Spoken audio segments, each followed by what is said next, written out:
채널의 상단까지 올라갈 겁니다. 그 전에 채널 미들라인 리테스트를 기다리세요. 반갑습니다. 소울트리입니다. 현재 시각 11월 22일 오후 11시고요. 오늘은 세 가지 주제를 통해서 내용을 말씀드리겠습니다. 굉장히 중요한 내용을 말씀드릴 거기 때문에 끝까지 집중해서 시청해 주시길 바랄게요. 마지막 대응이 핵심 포인트라고 볼 수 있겠습니다. 먼저 이 파동은 계속해서 추적해오던 파동입니다. 4파동이 나오고 5파동의 종결이 나고 이 위치에서 여러가지 하락 근거들로 인해서 반전이 될 수 있는 구간이다라고 봤고요. 이 빨간 추세 라인이 무너지는 순간부터는 다소 급격한 조정 파동이 찾아올 수 있습니다. 그래서 이 빨간 추세 라인의 이탈 여부를 집중해서 보시면 좋을 것 같고요. 이 모든 내용은 시황 채널과 소통방이 있습니다. 오셔서 유튜브로는 전달드릴 수 없는 많은 정보를 보시면 좋을 것 같네요. 들어오는 방법은 고정 댓글 참고해 주시고요. 오늘의 첫 번째 주제로 넘어가겠습니다. 먼저 상승장에서 자주 나오는 조정의 모습부터 말씀드릴게요. 첫 번째로 떨어지길 기다려도 안 떨어집니다. 근데 어느 순간에 도달하면 급격하게 하락을 만들어요. 근데 그 조정은 그리 오래 걸리지 않습니다. 21년도 과거 차트를 보면서 어떤 말인지 간단하게 설명해 드릴게요. 21년도에 나온 상승 파동이고요. 계속해서 올라갑니다. 떨어지길 기다려도 떨어지지를 않아요. 그러다가 특정 시점에서 갑자기 급락하는 모습을 보여주죠. 근데 이 조정은 그리 오래 걸리지 않습니다. 이 구간도 그렇고요. 이 구간도 마찬가지입니다.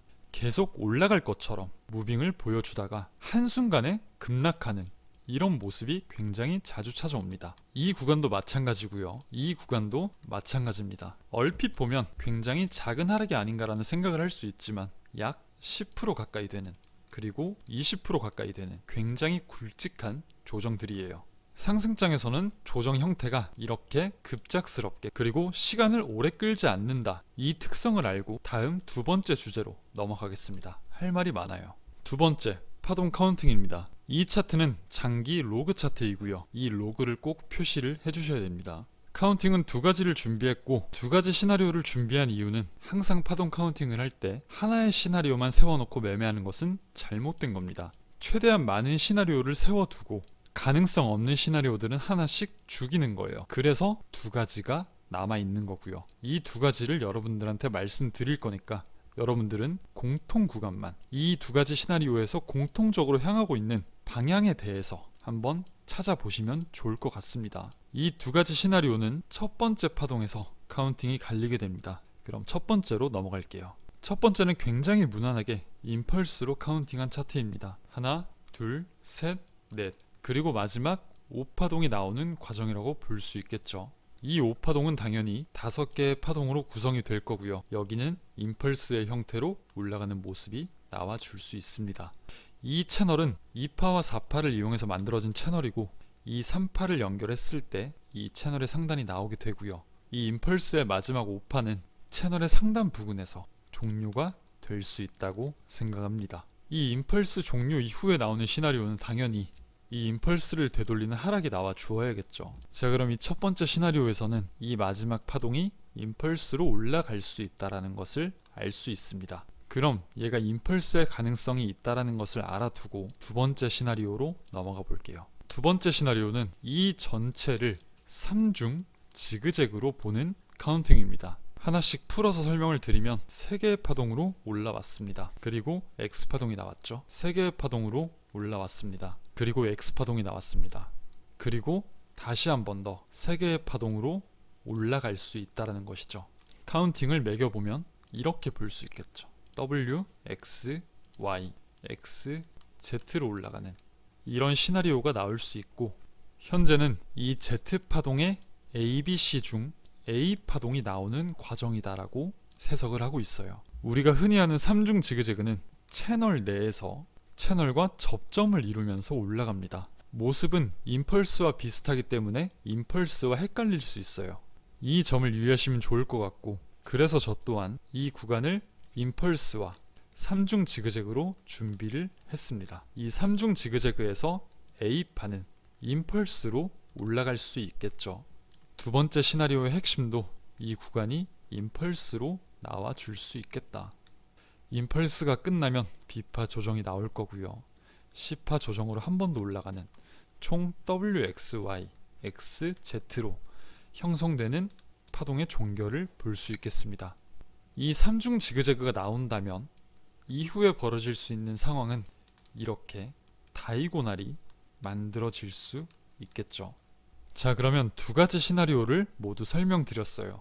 이 두 가지 시나리오에서 공통되는 부분은 어디가 있을까요? 이 공통되는 부분에 대해서 한번 생각해 보시길 바랄게요. 정답을 말씀드리자면 이 공통된 구간은 바로 여기겠죠. 임펄스로 올라간다.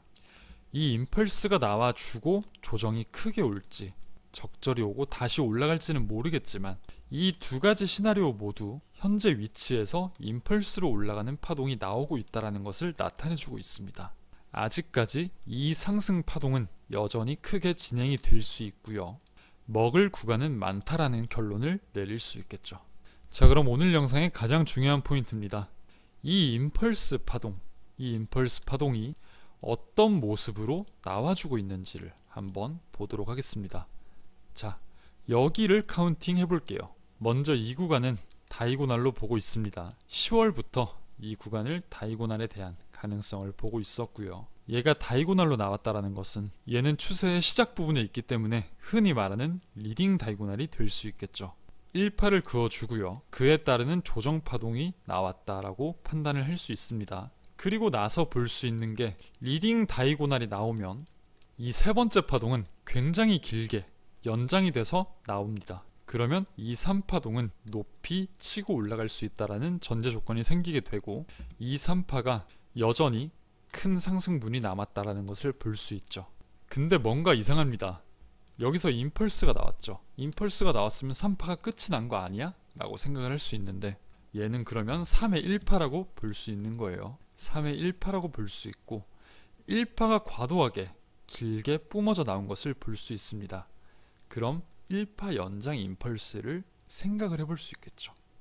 이런 식으로 1파가 연장된 파동을 그려볼 수 있어요. 1파가 리딩이기 때문에 3파는 길게 뿜어져 나온다. 3파가 임펄스로 나왔는데 리딩이 나온 것 치고 짧다는 것을 알 수 있죠.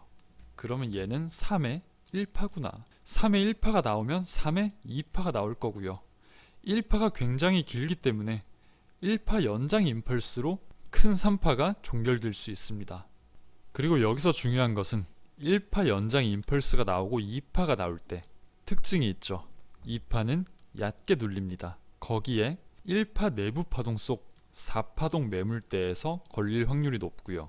1파 전체를 피보나치로 잡았을 때 0.382를 하회하지 않을 가능성이 매우 큽니다. 모든 것을 종합했을 때 이 구간은 매수 포인트로 활용하기 굉장히 좋은 라인이죠. 자, 그러면 이 파동을 아까 제가 설명드렸던 채널로 가져가 보도록 할게요. 두 가지 시나리오를 말씀드렸는데 이 시나리오의 공통된 움직임은 여기서 임펄스가 나올 것이다. 그리고 실제로 임펄스로 형성이 되고 있는 것을 볼 수 있고요. 굉장히 간단하게 하나, 둘, 3의 1, 3의 2, 3의 3, 3의 4, 3의 5 3파동 4, 5로 이렇게 임펄스 하나가 완성이 될 수 있겠다. 이렇게 정리할 수 있겠죠. 자, 그럼 대응을 할 수 있는 포인트에 대해서 알아보겠습니다. 좀 전에 1파가 연장이 된다면 2파는 1파를 많이 되돌리지 못한다라고 했어요. 1파 내부 속 4번 파동의 매물대 이 위치까지 내려온다면 여기는 지지의 역할을 할 수 있다라고 말씀을 드렸었죠. 여기에 3-1파 전체를 피보나치 비율로 잡겠습니다. 그럼 이 매물대와 0.3의 비율이 겹치는 것을 볼 수 있습니다. 자, 여기서 한 가지 근거를 더 할게요. 주봉상에서 봤을 때 이 채널의 미들라인은 굉장히 중요한 역할을 하고 있죠. 저항, 지지, 저항의 역할을 하고 있다. 자, 그래서 이 채널의 미들라인으로 내려왔을 때는 굉장히 강력한 지지의 역할을 해줄 수 있다라는 거죠. 이 구간이 바로 이 라인입니다. 모든 근거가 겹쳐있는 지지 라인이죠. 그래서 이 라인까지 하락이 나와준다면 여기서는 자신있게 롱 포지션을 시도할 수 있는 그런 자리가 될 수 있다라고 봐요. 여기서 매수했을 때는 손절을 여기로 잡고 위로 이렇게 열린, 크게 열린 파동을 먹을 수 있는 매매를 할 수 있습니다. 자, 그럼 오늘 내용 정리하겠습니다. 두 가지 파동 시나리오를 볼 수 있고요. 이 채널 내에서 상단까지는 닿을 수 있다. 하지만 이 채널의 미들 라인은 리테스트 올 확률이 굉장히 높다라고 볼 수 있고, 두 가지 시나리오에서 공통적인 부분은 현재 이 구간이 임펄스로 나와줄 수 있다라는 것이에요. 이 임펄스는 1파가 리딩으로 나왔기 때문에 3-1, 3-2, 3-3, 3-4, 3-5로 마무리가 될 수 있고 4파, 5파까지 만들면서 최종 하나, 둘, 셋, 넷, 다섯 이런 움직임이 나와줄 수 있다라고 판단할 수 있겠습니다. 오늘 영상을 여기서 마치겠습니다. 금요일 저녁 행복하게 보내시고요. 더 좋은 내용으로 돌아오겠습니다. 감사합니다.